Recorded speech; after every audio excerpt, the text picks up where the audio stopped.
Cologne. Maida Cologne is head of our inspection side, and I will give her the honor of being the author of Tertius. And all things Tertius, Maida is the one who can help you, and we're happy to have her here. So I don't have to take any gruff today from you guys. So I'm looking forward to this time. Maida. Drunk tank for you. Hi, you're on mute, muted. Maida. Thank you. Good afternoon, everybody. I am not the all guru of Tertius, so let's get that in there first. I am the third-party program manager. I'm the guru of all third-party. That includes special inspections, elevator, boilers, of course, regulatory code. And then I dabble in a little bit of the CFO process. So today, my understanding is that you guys want to focus on third-party Tertius. Is that correct? All right. So the third-party Tertius has two components of it. It has DOB inspections, which is inspections performed by us, by the Department of Buildings, and that is led by another manager. I know enough just to get into trouble, but I really don't know that program. Any questions that come up about that side of the program, I'm happy to take and get answers for you. But we are going to focus on third parties that are in Tertius, and that's regular construction code and special inspections are both in Tertius. So any kind of initial experiences that you've had with Tertius, I don't know, initial, I don't know, feedback or thoughts, or no experience whatsoever? I'm here to learn. Keith, you're the one that was interested. You're muted. So thank you, Maya. I mean, this was, believe it or not, when I put out the solicitation, this along with was one of the top 3 issues. So for this group. And so I'm how to use Tertius was one of the big issues. Yeah, and so if you give me a second, Maya, I can actually pull up the issues, and I don't know how much of it you are aware of based on your side of Tertius. I mean, one of the largest complaints was the name, but that's a different like, what does it even mean? It's all Latin. Well, we're more simplistic than that, I think. So let me see if I can find the list. I mean, I know that the big ones were like payments and using it and scheduling and fees, more and even more fees on top of those fees. And now it's third-party inspection fees with DC fees and bills being processed, 40 days after an inspection. So your bookkeepers and your accountants are having trouble reconciling when the transaction was actually made. I'm looking for my production leader who's trying to get on, I think, because he's the one that actually goes on. So those are awesome items to touch on. That's perfect. Let's go with those, and I'm going to pull up. I've got a running list that I'm working on with Michael, and we just thought this was pretty high up and wouldn't take a lot of preparation from DOB in order to answer people's questions. Yeah, I know. So I'm gonna mute myself, have at it. I'll be back. Sounds perfect. I appreciate that, kind of getting an understanding of some of your experience with it to help direct me on where we want to go with this training today. So just as a starting big picture, our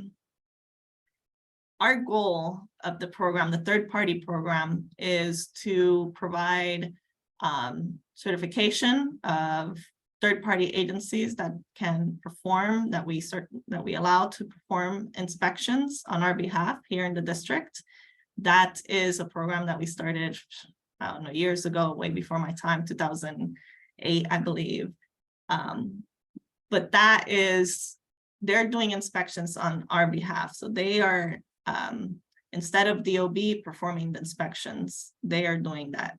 As part of your permits and getting your permit fees, that includes DOB inspections. So you're always welcome. Any person working in the district is welcome to use DOB inspections.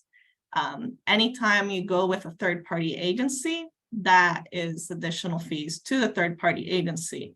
It is a private and business that performs those inspections. Our DOBs, in addition to certifying the third-party agencies, then we continue on with providing oversight of the third-party agencies. And that's where Tertius comes in. So Tertius is a program that has been critical in helping me and the department provide better oversight and improve the work that the third-party inspection agencies are doing. Tertius, one of the things that Tertius does for us is that it makes the customer or the project owner aware of what's going on, because it's very common that when you have multiple parties working on a project, DOB, a third-party agency, a project owner, that everybody will waste their hands and nobody take responsibility for what's going on. So we decided the best way to provide oversight and make sure that everybody has the transparency and the information they need is building Tertius, a platform that allows the standardization of reports that need to be performed, of the inspections that need to be performed by the third party, to be shared simultaneously with the customer and DOB. So the project owner knows when the reports have been submitted, the project owner knows that DOB has received them. And there's no paperwork getting lost in the system. Prior to this, third party may or may not have submitted the reports because we didn't have a good way of submittal of the reports. And so that's where the customers come in, and that's where then payment goes through Tertius, because payment is what helps us hold the whole program accountable. From this program, we have been successfully getting better data on the amount of inspections and the type of inspections that are occurring, and being able to select random inspections to perform oversights on. That gives us more insight. We're not waiting to perform oversights months after a third party has been on site. We can do it the next day because we know when they were last on site, and it's pretty it's live. So here on my screen, I'm sharing the customer's view of their third-party dashboard. So you would see on your left different tabs on, managing your projects, managing your payment, your profile, and even a user guide to be able to walk through the process. If you have any additional questions, the user guide is a good tool. But the main thing that you're going to be doing to start a project is go to find an inspector here. And we'll go there right in a second. But the one thing I know that is very critical for that's different between DOB inspections and third party, in case this has happened to you, is that there's this little box with arrows, and that switches you, if you click on it, switches you to DOB inspections. So if for whatever reason you land on DOB inspections, but you really want a third party, next to the logout, next to schedule inspection in the bell, there's this switch arrows here at the top right. If you click on that, it will take you back to the third party. So you can schedule, again, you can schedule a third party or DOB. Once you start with an agency, you need to, your whole project needs to be inspected by that one agency. You can switch agencies in the middle of a project. There are steps to do that. You need to make a request of DOB. So let's start a project. If you do find, actually, sorry, I'm just gonna take one. Maya, can I ask a quick question Yeah, before go ahead. we dive in? Yes. One of the things that's on the list is first of all, to clarify on fees, I don't think we're talking about the permit fees. We're talking Yeah. about the inspection fees and the payment methods. Right. But secondarily, another request was, could a permit holder get a list of inspections at the beginning of the project rather than this terribly, I mean, Michael Brown made a joke about the paper plans in my background, but this piece of paper doesn't really help anybody stay on point. Inspections get missed, you know, it doesn't seem like there's a tracking system. Could you speak to that?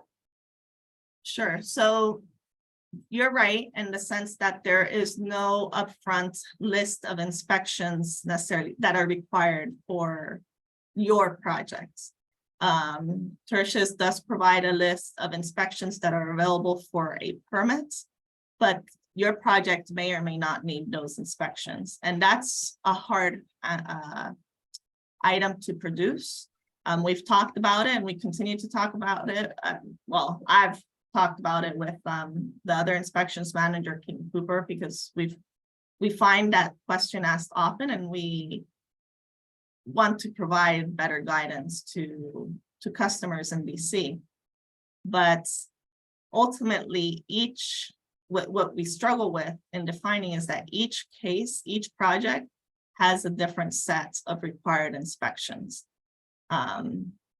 That doesn't mean we cannot produce a document to help guide, but every project will have its own list of required inspections. And when you work with third-party agencies, the third-party agencies should be guiding you through what inspections your project will require.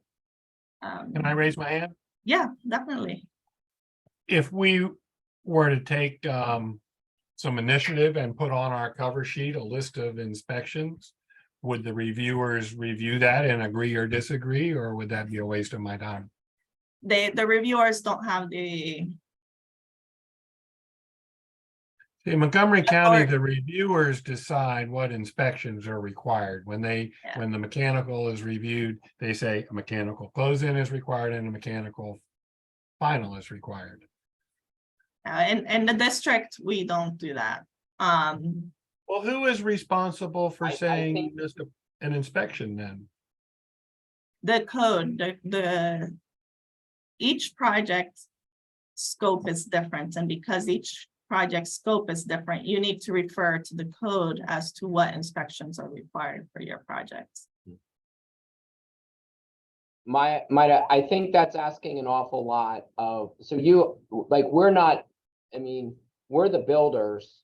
And if we miss an inspection, even after 20 years of operating in DC, we're doing something wrong. And this is a sophisticated group of people right here, trying to do the right thing. And I really don't think it's could we make a request, and who could we make that request to get a list of inspections? And why can't Tertius be the place for the list of inspections? You're asking multiple questions in that. So the request, you can say, you can refer it to the chief building official in the district, and you can say, hey, we need more guidance on what inspections are required for each project. I think that you make that request to our leadership.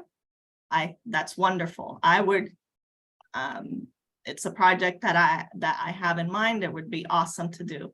I do, but that's something that the chief building official would have a final say. I would push it from my end, but there's a number of projects that I have on my plate. So in regards to what your comments were, you guys are sophisticated, you've done work in the district before. I trust that you guys do the inspections that you perform that are required. I haven't seen any issues with the submitted inspections that we can improve clarity, no doubt about it. But have you encountered something where you're missing an inspection? The most common thing that I've found when we review certificate of occupancies is that either you're missing a rough-in or you're missing a final, which are pretty straightforward. If I was missing an insulation inspection somewhere along the line, would you guys know it? You know, would I get the final when I called the final? Who are you going through? Are you going through DOB inspections or are you going through third party? Yeah, we're going through DOB. Okay. That's a different animal. I'm gonna not address that one. Okay. Because quite honestly, I'm not capable of addressing that. I think my understanding is that we're going to talk about third-party inspections. I'm the third-party inspector manager. Okay. So forgive me that I do not have all the answers to your questions.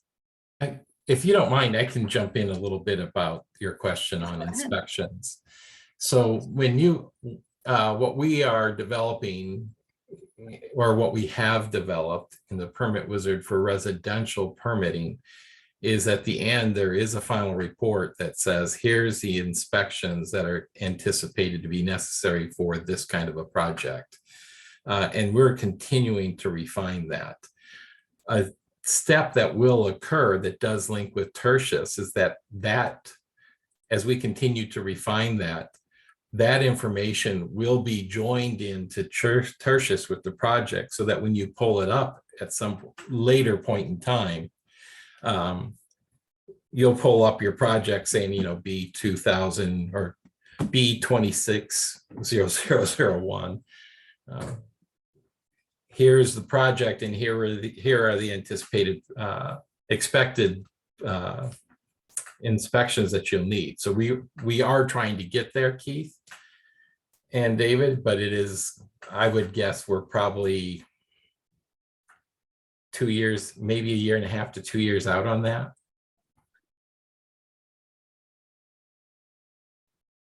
Thanks, Michael. Yeah. And forgive me, you caught me totally off guard with these questions. No, don't worry about it. I mean, to me, a list is a list, and it belongs in Tertius and Wizard and wherever else. But it was one of the things that came up, and I think we're concerned about ourselves and our businesses and our operations, but you know, as a builder, you know, I'm also concerned about the third-party inspections and in general, and that kind of stuff. So it's useful to be able to know what was supposed to happen. And you had another question. What was the other comment or question about, other than inspections? You had having that list of inspections. There was something else you said. The thing that kept coming up was fees. Okay. And I don't remember, Maida. Sorry.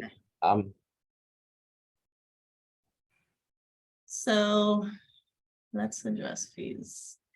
I wanted to walk you through this. My Tertius ones are not working.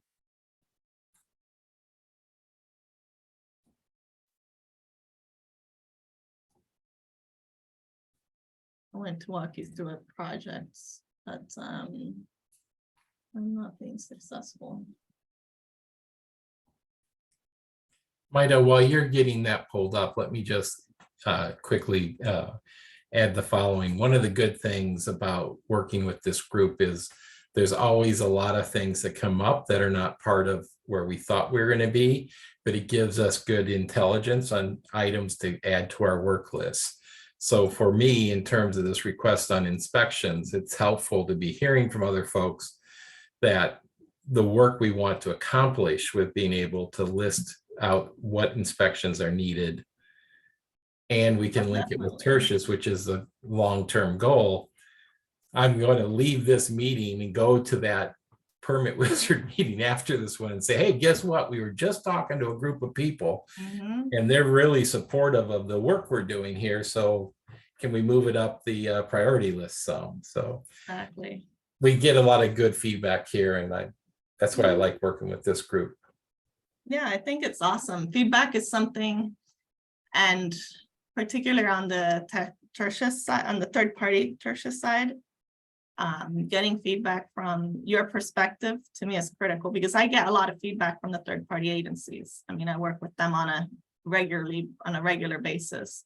From the customer side, that has been a little bit more limited. So I definitely love that. Having let's say, as you guys are working through Tertius, you get feedbacks of either issues you're having or just even wish list items like this list. This is a big wish, critical wish list item that you guys are requesting. I think that's wonderful, because that's something that we can incorporate into our log of items that we want to enhance, and then prioritize them based on where people stand. So I think that's great.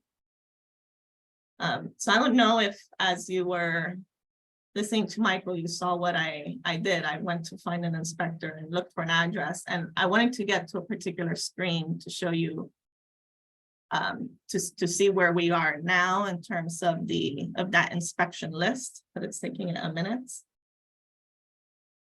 And I'm in a testing environment, so it's slower than usual. Michael and Maida and everyone else in the group, can I ask a dumb question? Yeah. Because I've actually never been this is actually the first time I've ever seen Tertius. Is Oh, okay. Tertius only third party, or is it third party and DOB inspection? I thought it was all inspections went through Tertius. So all inspections go through Tertius. All construction inspections go through Tertius. Okay. But there's two sides, like I showed in the earlier. Okay. There's the DOB side, and then there's the third party side. Yeah. So there's not like a gateway for the project. At Like- this moment, no. At this moment, the DOB is a slightly different flow than the third party. Side. I guess my question is, like, there's no like cover sheet for the project. Like there's nothing above the Lotus database that says, here's the project, and then you go down path A and path B. It's like you just start and you pick path A and path B. That's right. At this moment, that's the way it's at. We want to get to that point, Keith, where it is, you have your project and you either go path A or path B. That's where I want to take it. And the department, but for the first let's say iteration 1.0, it's you choose before you even create your project. Okay. Yeah. Thank you. Yeah, definitely. I wanted to get to the darn list of inspections, so that's not gonna work. So let me just switch and talk about fees then.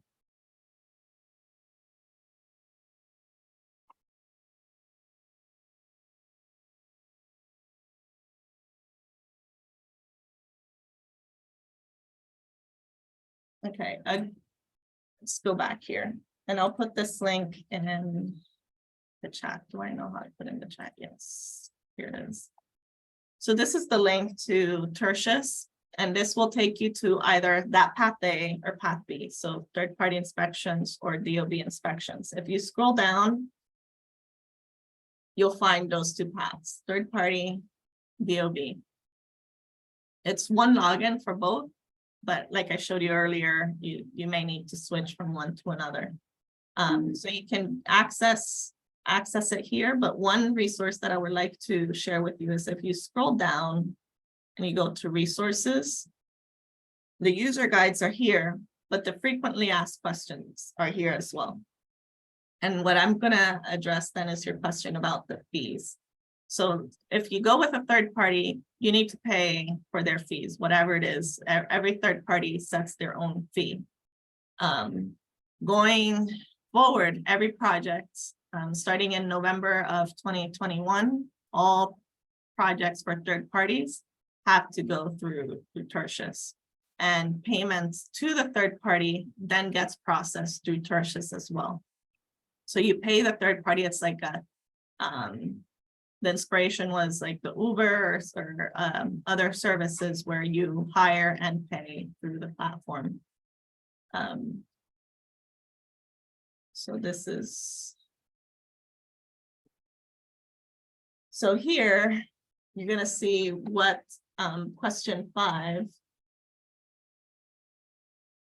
What you pay for the inspection services.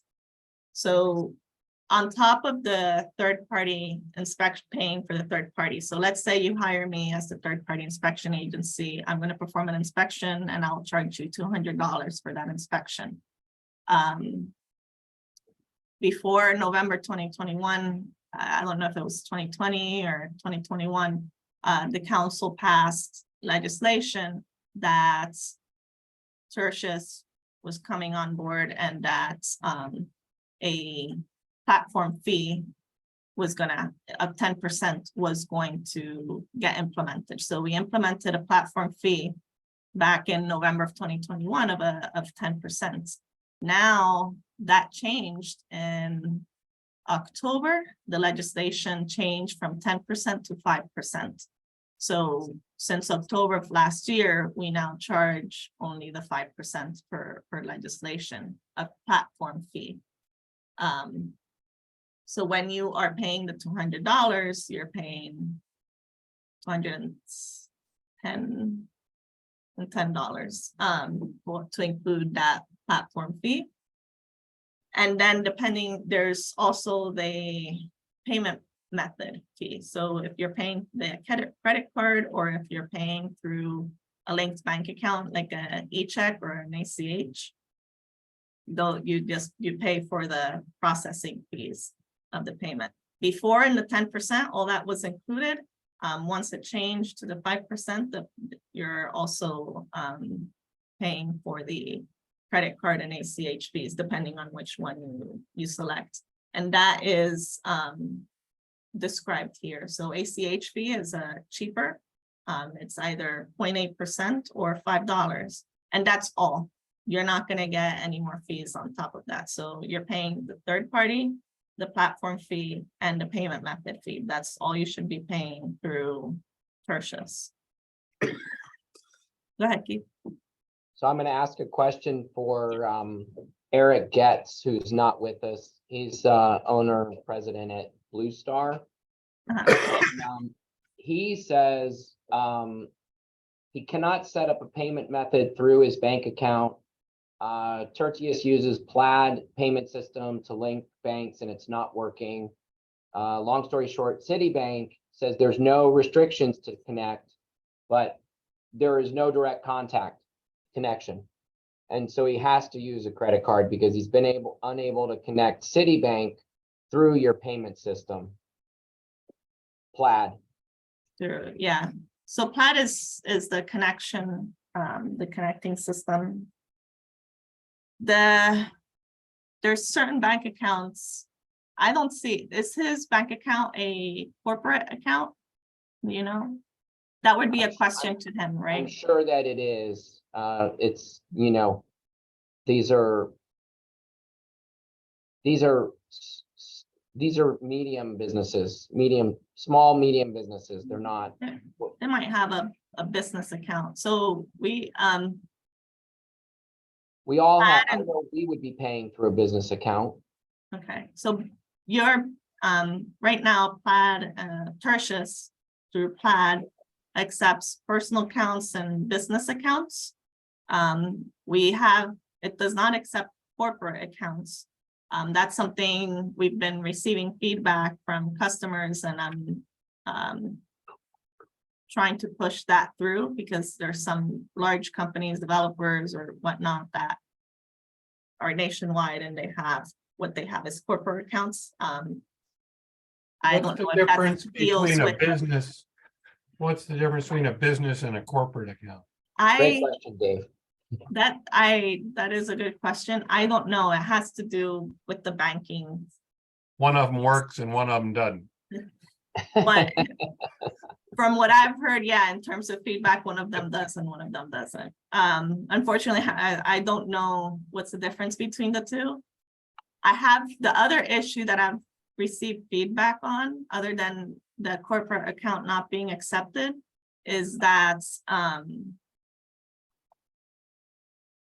sometimes the Plaid is a system that works with many, it's like PayPal, it works with everybody, but I've noticed that some banks are not connected with Plaid and they have to request to be added to the list in Plaid. So the banks have to go and just say, please add me to the list, and they get added, and then the account can be connected. That could be another reason why your colleague is not able to connect his account. And that's something that is out of our hands. We use the largest banking system, or not banking system, but the processing system.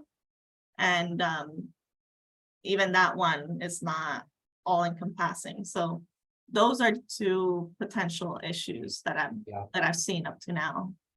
Well, so I mean, the thing there would be, if you're doing a $10,000 to $20,000 project with special inspections, you're gonna charge, I mean, I know you're gonna charge somebody 3% more to pull out their credit card when your system is the one that isn't connecting to the bank. It's the bank's responsibility to connect with the system, meaning not, what I mean by that is that the bank is the one that has to request to be added to that list. Not all banks work with PayPal, for instance. The banks need to say, yeah, we'll work with you, or with Venmo or whatnot. So the bank needs to just make that connection, and then all their customers under that bank would be able to use that platform. Like I said, we use the largest and the safest platform out there, and we've encountered that issue. So what I would recommend is check one of those two, and if it's the thing that the bank is not connected with Plaid, is to request that the bank connects with Plaid so that they get on the list. Okay. Okay. All right. What else? What else can I? Here we go. Project terms. So I'll select. Oh, this is the legacy.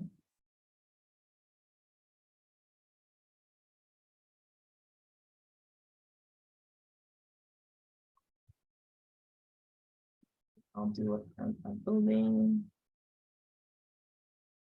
Oh, my building ones are taken.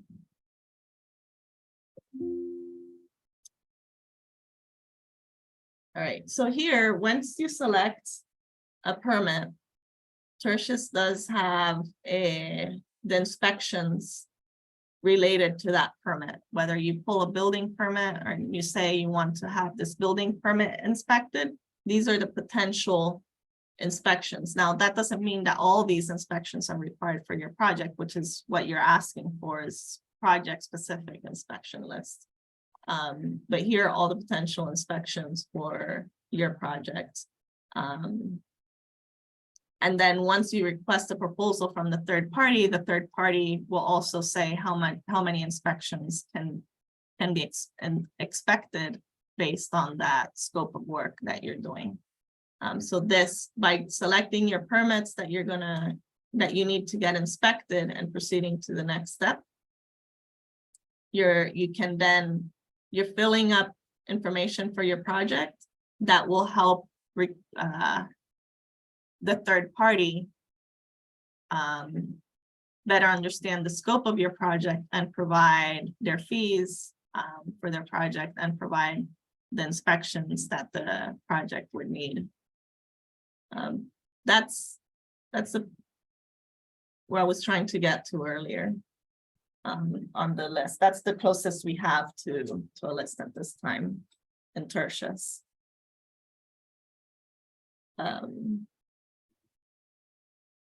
So we're next, since we're not going through the process step by step, is there any other pressure points that you guys are receiving through the third party?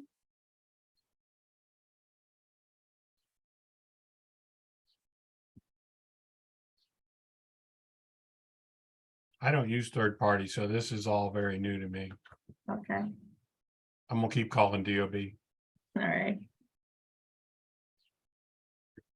Maida, do you mind putting your contact info in the chat for us, please? Sure, the best way to reach me is going to be at DC, at DOB, at dc.gov. Yeah, Because, and then attention to me. I'll put that in the chat now. thank you. Anybody else have any other questions? I have a question. This is just inexperience, but is there a way to have multiple users able to access the same projects? Yes, Okay. yes. You're gonna be able to see, even before you start a project, here on the left, there's a profile. So you work on your, you can update your profile. But there, if you keep going down here at the bottom left, there's this company and users. So once you create a company, so you add a logo, like let's say Maida LLC, put their name, any invoices, details, contact, or attention to whoever your department is, financial department is. You click save, then you can add users. So everybody that works for me, that works with me in my company, Maida LLC, will be able to access my projects. Now I can give them different permissions and different roles. Okay. So you can give them permissions just to see payments, like if you have your financial team, or if you have just your project managers and you don't want them to see payments, you just want them to see the projects. You can do that. You can manage the roles and the permissions of different activities within your company. Great, thank you. You're welcome. Do we have another person that's joined us? A little person that's joined us? They're not listening. I can't believe how big she's gotten. All right, any other questions or anything else we need to discuss? Anything from Michael Brown? We usually have our dunk tank. He's not going to answer. Michael, I sent you the Montgomery County version of the inspection list. I emailed. Okay. Thanks. I didn't realize I wasn't sharing my screen down here. Just FYI. That's all right, I saw it earlier. Okay, I figured cool. that's what it was. All right, I'll stop sharing then. All right. I Well, think that, isn't that list part of the DC building code? I mean, I The think what list? the list of required inspections. I mean, Montgomery County used to just give you the list with no notes or marks on it. Then at some point they started marking which ones they thought you needed. But you can still get in trouble if they mark it wrong. Yeah. Yeah, I the mean, list of inspections is definitely in the building code, section you- 109. Right. Okay. So, I thought Just so DC you got rid know- of go ahead. chapter Sorry. 1. That's okay. No, go ahead. Whatever, that's fine. Anyway, just thinking out loud as an interim step before making this huge process change to sort through and figure out which inspections are needed, would it make sense to just append that list to permits? I wouldn't have guessed that was a pain point, but it seems like it is. I'm looking at section 109 right now, and if you're gonna rely on this for the inspections, it's so incomplete compared to the inspections that DC has. Do you mean like, I don't know. You're looking at Is this 2017? something that DC would have edited in their version of it in the hundreds of pages of DC? yes, chapter 1 is completely new for. Yeah, administrators, yeah, okay, sorry. Yeah. I got the wrong book. You said I building. I put the link to the DC building code, includes chapter 1 Yeah. in the chat. We I have keep that forgetting that online. chapter 1 is completely different in DC. Yeah. We're special. Yeah, Let's see. Actually, I have a question for a technical construction question for whenever if we ever have an opportunity to ask those in this meeting. Obviously, Maida, I don't guess that's your realm, but Oh, she might know it. Don't worry. We're not letting her off the hook. Throw the question out. We'll see who ducks. Darn it. All right. so my question is, who decides whether a wall U factor meets the prescriptive wall U factor codes if you're not using one of the, if you're not using a prescriptive wall method? So for example, there's a company that sells thermally broken studs, or you can build a wall with cross-hatched studs, or what, there's all these different methods you can use that provide much higher or much lower U values than a stud wall without continuous insulation or whatever it is. I'm just curious, is that our RDP and you guys have to agree with it, or is there a list of accepted ones, or what do we do? So there are a couple of different ways for that to be approached. If it's already an approved wall structure, then it's either going to have a UL number, or ICC also gives them numbers. Oh, So you wow. might check what they have for wall assemblies. If you're making one you're putting one together that doesn't have any of those, you just have to include on your drawings the math on how you got that, to that level. And then we'll verify whether or not, you pulled together the numbers correctly. Okay. But it falls with you. Just like if anything else, if it had to be engineered, it would be up, you would be doing the calculations. You don't Yeah, that need an makes sense. engineer stamp for that, though. Okay, yeah, that's really my question. Okay, thanks, perfect. That's perfect. Appreciate it. Well, that was easy. What's next? I had a question, but while Doug was talking technical thermal wall breaks, I got sidetracked. Couldn't keep up. That was enough for you for today, huh? Maxed out. I mean, I just want to add a kind of, and it would be a good, Michael, maybe next time we do this on the next topic, like, and the idea here is most of the comments and the questions are coming from people who are working in multiple jurisdictions. And so very few in my imagination of these questions are things that we're not getting from Montgomery County, or we're not getting from wherever the other jurisdictions are. And so it's like, the idea here is to communicate and improve and work better together so that this group doesn't get frustrated with working in the District of Columbia.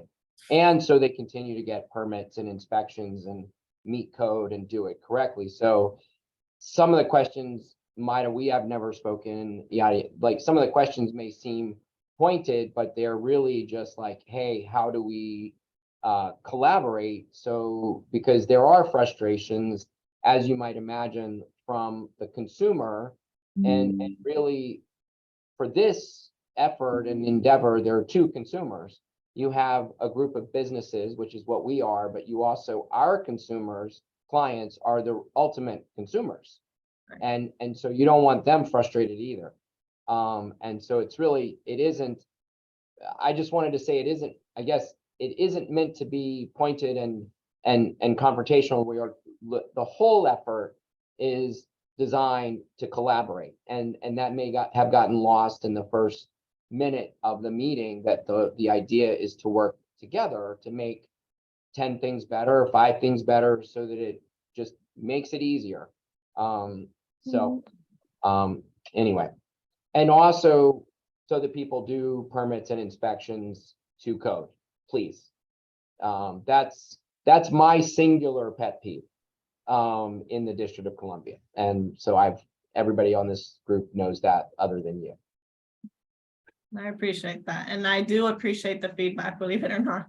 Okay, good. I do I want you to. what I said earlier, I would, send me an email with the pressure points that you were getting, with the items that you were encountering, that running list, or any wish list as you're working in Tertius third party. I would even receive the DOB side, because as much as I don't want to get in there, I have too many hats already. Ultimately, we have to coordinate, so I can, put my 2 cents in whenever I can on the DOB inspection side. So I definitely welcome your feedback and wish list there. Thank And if you. I can add to what Keith was saying, we do this in Montgomery County and Fairfax also, and share what we learned in each of those jurisdictions with each other. Michael, this is a good list you just put up here. Yeah, this is not the most recent one we've worked on. I can't find it just yet since I don't have my computer. But this is exactly what is in the background for the permit application process, that depending on the type of permit, we're going to list, here's the variety of inspections you need. And You have a bunch of hidden columns in this too. yeah, that's because, you might find that I, put in the F word somewhere or something, who knows. But yeah, we got a lot of hidden columns. I don't know why. I have some search going on here. I have no clue what it is right now. But this is exactly what we're using. So David, I'll look at what you have as well and see if there's something that triggers. And every time somebody says, hey, I had to get this, but I didn't know it, the poor person who has to keep this up goes in and, adds it to the list. So this is valuable information. Yeah, the one that I sent you from Montgomery County would deal with one line of this. So it would deal with line 7. Okay, addition, alteration, and repair. Yeah, so it would list all the inspections for that. This is comprehensive for every type of permit that you've got. Yeah. And, a quick suggestion would be for the alteration and addition thing, give it to your marketing people and let them just produce a bulleted list that you include with the papers when the permit is issued. And just say, here's the DC code required inspections for your permit. Mm-hmm. And don't try to automate it or anything else, or put it in the FAQs. Yeah. Well, nobody reads FAQs. Nobody does. But I will get the most recent one and I'll shoot this over to you, you guys, so you can have in your hip pocket. It's okay. Like I said, it's still imperfect, but it gets more perfect all the time. Doug will uncover the hidden rows. Yeah, I'm just going to go in and figure out what searches I have going on, because I'm like, why do I not have some of this stuff open? Because we have like 40 some, I think it must be about 40 different permits, and we've done each individual permit. And we're spending a lot of time right now on the trade permits. So mechanical permits, it comes out here. The other thing that this helped guide us on was just what kind of questions do we need to have in our permit application, so we can capture enough information to get things in the right place. But yeah, You know this what is a What's on the other long, tabs? pardon me? What's on your other tabs? Is that what they are? Like Yeah. required plan reviews, what's that? Oh, this is, I'm working with, we're trying to automate as an application comes through, rather than, we're going to eliminate the project docs review process for residential. And I want to be able to say for a residential permit that if you're doing X, Y, or Z, we're going to automatically set up some of these plan reviews. And when we do those plan reviews, rather than having a back and forth, you either pass it or you don't, right? So why should we have a step to tell you you don't have everything for us to tell you another step that you don't have everything? So I'm trying to eliminate one of those. And that's what this is working on. Is there an official policy to have zoning done first? There is no policy for that, but I know, Keith, I think you and I talked about it a couple months ago. There is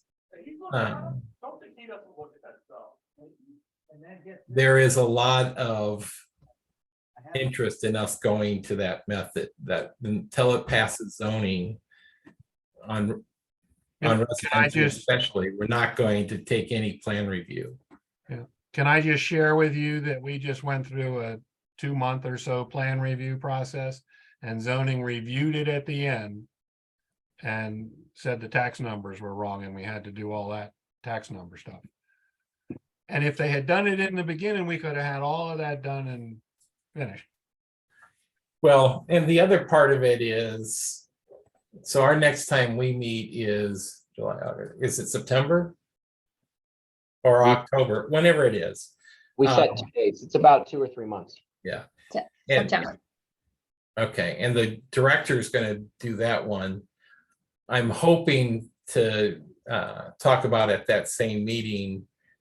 I'm actually going to add zoning to my plan review team so that You can control it. yeah. So I'm going to have 2 zoning people working for me, which means we can do more things in concert. Because the other thing that happens, David, that it can be a nightmare is, we do let's say we get our building construction disciplines done first, then zoning says something and it gets kicked back, right? And now you're going to have to change the project based off of what zoning did. So we just wasted a boatload of time doing the disciplines and telling you either it's right, wrong, or indifferent. So then it starts all over because zoning, changed the rules. And what happens a lot of times is that, additions get shrunk. Yeah. Because somebody didn't, do their math right on how much build out they did. Well, that really screws up all your plans, and now you've started all over, and that means there's a whole new set of plans being drafted, and it's a mess. So I'm trying to figure out how to eliminate that. And the way I think we do it is it's 2-step permit process. Zoning approval for a specific job description, and then you submit your permit application. Well, if you have these zoning people in your staff, Montgomery County has the process that you do zoning first, but they don't have any control over the zoning reviewers, and we just suffer because of it. Yeah. So, if you can coordinate the reviews from one end to the other, can you work on DC water too? And how about DOEE? One thing at a time, David. Here's what I will share with you, and I don't know when the work will be done. So there's a new task force that the mayor put together, and they're like all over where is the headaches in getting permits. So I got drug in early on because it was all my fault, all our fault. And then they did a big survey and they came back and said, hey, you can stay on the committee, but we really got to fix DC water and DOEE and DDOT. And I said, congratulations. Thanks. So there's some efforts coming out of the Wilson building to try and improve that. And there's things that they come after us for too that we can improve on, but there's some highlights coming from Wilson building as well on that very problem you bring up. Great. Michael, I want to top off your zoning and plan change. I've got 3 projects in the last, let's say, 1 to 4 years, where we were changing zoning at the end of the project to get through, and we'd already been fully approved everywhere else. And I'm only speaking of the 3 projects where this occurred. I'm not speaking in general of, we only had 3 projects that got halted by zoning at the very end. But I had 3 projects that structure and framing and building, et cetera, had already been approved. But the zoning actually changed the structure and framing. And none of them went back to structure, period. Now, I'm not calling myself out. What we did was we would have a letter in the field from the structural engineer with any details that were required. But one of them is based on 206.1, which somehow, some way, before I die, will get scrapped from the zoning code because it's defacing the city that I live in, one building at a time. But the 206.1 really changed the structure, like because we couldn't, former Mr. LeGrant, made this rule about, well, you have to be 3 feet off of the mansard. So now we're putting a beam and posting down, it's craziness. But the main point is it doesn't go back to structure. So now your structural doesn't align with what zoning forced you to do. Yeah. So that's another reason to do zoning first. Because if we could get our zoning done super early, right? Two-step process, just do the site plans, the analyses, the pervious, every yada, yada, yada. We could do all of that on a site plan and 2 supplemental drawings, essentially a PDRM-ish type thing. And then we could submit for building while, that could all be done while we're working on the engineer drawings. So we don't even submit engineer drawings that we had to pay $5,000, $10,000, $15,000 for. You see, it would really make everybody's temperature go down quite a bit. Well, let's take your temperature down another step, because so Kathleen Beaton and I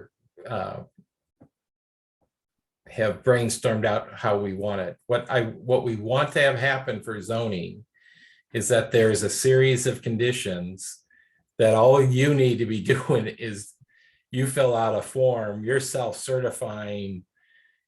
Here's how much, here's how everything lays out. Here's the plat. Here's the, here is, the setbacks from everywhere. Here's how much green space we have. You self-certify it, and that's going to pass zoning. And if we have questions during the zoning process, we could do a PDRM. Yeah, exactly.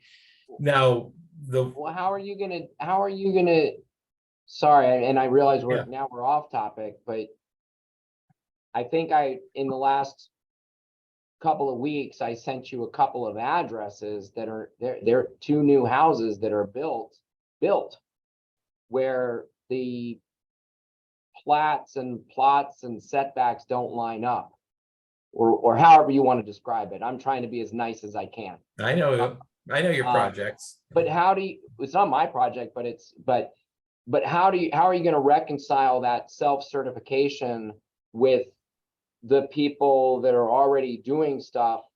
And on that particular set of plans, I've got another set of plans in front of me right now where it's also wrong. So part of it I mean, in order for that to work, and we have, on a much smaller scale, we have zoning self-certification for 1 and 2 family homes for installing solar panels. So we found, by happenstance, 3 projects where they didn't follow the plan, right? Which happens. Sure. And I will say, maybe it was an accident. I don't usually think it is. I think people just misrepresent what they're doing because they know what they want to do and they hope to not get caught. We haven't taken down the entire solar array. And it would have to be the same thing. And that would be one of the caveats on the zoning self-certification. Yeah, you say this is what you're doing, but that's not what you did. You're tearing it down. And we'd have to hold people to that. And I think a couple of projects like you had as examples. 1, we should have a way of catching that stuff. 2, we should go out and tell them they have to tear it down because they built what they weren't supposed to. I mean, I have a project that they're taking out. It's a 3,000 square foot 3rd floor addition on a house that wasn't permitted. And I figured it out because they called to complain that we weren't doing their remodeling permit fast enough. And I pulled it up on Google Maps and looked over 2 years and it was like, wait, where did that 3rd floor come from? They're dismantling that 3rd floor right now. Okay. So And now they can self-certification. apply. But we're gonna have to do that. So the self-certification will work for honest contractors and that do what they say they're gonna do. Yeah, and And you ought to pull the license of anybody who doesn't fit that category. and I couldn't agree with you more. Couldn't agree with you more. I'm just gonna be the problem, okay? Well, keep being, I appreciate hearing this because we have to work through these things to Because make it the work. problem, I picked you. okay, so the ones that I'm addressing, to be clear, they're not my project. Yeah. They're somebody that I'm helping on an ANC. But I've seen it before, and I have gone to administrative court before where parking spaces were literally in the building, like the whole thing was shifted and I went into it, like redrew it for them and like I'm like, and so the judge, like the permits are gone. But that's a true story, I Michael. believe it. I know it. And I mean, it's unbelievable, right? I mean, but the problem is that kind of stuff is coming from the neighbors. I mean, can it at least be an inspection or like an in-field verification, like a la the wall check, right? I mean, but the 2 or 3 that I've shared with you, those had wall checks. So there's like those bigger problems, they're not coming from the self-certification or the homeowner. Those are coming from the neighbor who's like, wait a minute, there's a zoning rule that this addition is only supposed to be, I don't know, what is it, 10 feet past any, regardless of the setback, there's a maximum rear addition in some of the zones, right? And so, I mean, that was approved, quote unquote, by zoning. It went through, maybe it was misrepresented, maybe it wasn't. But you see what I'm saying? Like, that's how can we stop it from happening also? Like, I want it to be easy for us and the people that are doing it right, but I also want it to be stopped before foundation or before, certainly by wall check, that things aren't actually misrepresented somehow, right? I mean, Yeah. It is craziness, right? I mean, when you look at a set of permits and they literally turned a lot without actually re-subdividing it, you've got to be like mind blown, right? I mean, like how does that even go through? Absolutely. Yes. These are all problems. And, I think for zoning self-certification, it's going to have to be a very narrow group that we accept that on initially. For me, so I think about what are some easy things that ought to be zoning self-certification. How about when you build a shed that's 200 square feet instead of the 50?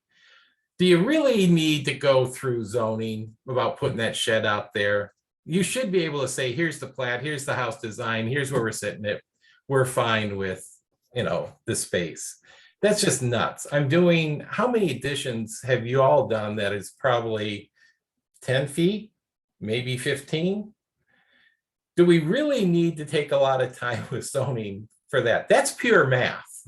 Here's the lot size, here's the current house, here's the 10 feet. Boom. Why are we wasting time? It's those kinds of things that I think we do as the first step for zoning self-certification. All right. And it's easy for me, at least it seems like it's a little easier for a smell test. Oh, the house on this plat you're telling me is 15 feet deep and you're adding 15? BS. There aren't 15-foot deep row houses. They're going to be, 32, 38, whatever. There's a group.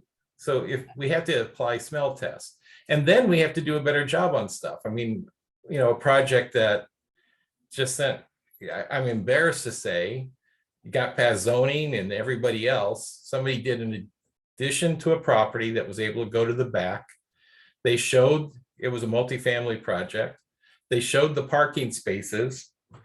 Here's the bottom line. There's no access to those parking spaces from that building. You have to go down the block, around to the alley and come back. And then they use that parking spaces as the public meeting space for an egress. I was like, wait a second, how did we approve this? There's no access back here. At least give me windows and let them crawl in and out from bringing their cars in. I mean, so that's the kind of stuff we have to be a little smarter on too, right? Yeah. Yeah. Guys, I gotta go. Hey, wait, you're retired, man. I know, I got my grandkids here, and you see one of them on my lap? Hey, well, good. Go give them their snack. You're a little late. Okay, I'll see y'all later. Michael and Madra, thank you very much for joining us. Yeah. Keep- Nice you meeting did a you. Great job. Yeah, I think we could go on and on about this for hours. So let's wrap up for today and thank everyone. And Michael wants to say one more thing. I have some homework for the meeting with the director. If you could come up with 3 to 5 asks, things that you can just say, hey, we want to work with you. These are 3, 4, 5 items that would make life better for us and for DC. Have those ready for that meeting. Michael, I already have the Google sheet. I'll send it to you this afternoon. Okay, but give that good, and then keep working that, because Yeah, well, we'll keep perfect working timing. it and I'll keep working it with you. How's that? that sounds like a good plan. So that we Okay. come up with priority, don't kill the guy, he just started, that kind of thing. No, kill the guy. I mean, he needs something to do. He's gonna get the big bucks, right? Okay, all right, fair enough. Okay.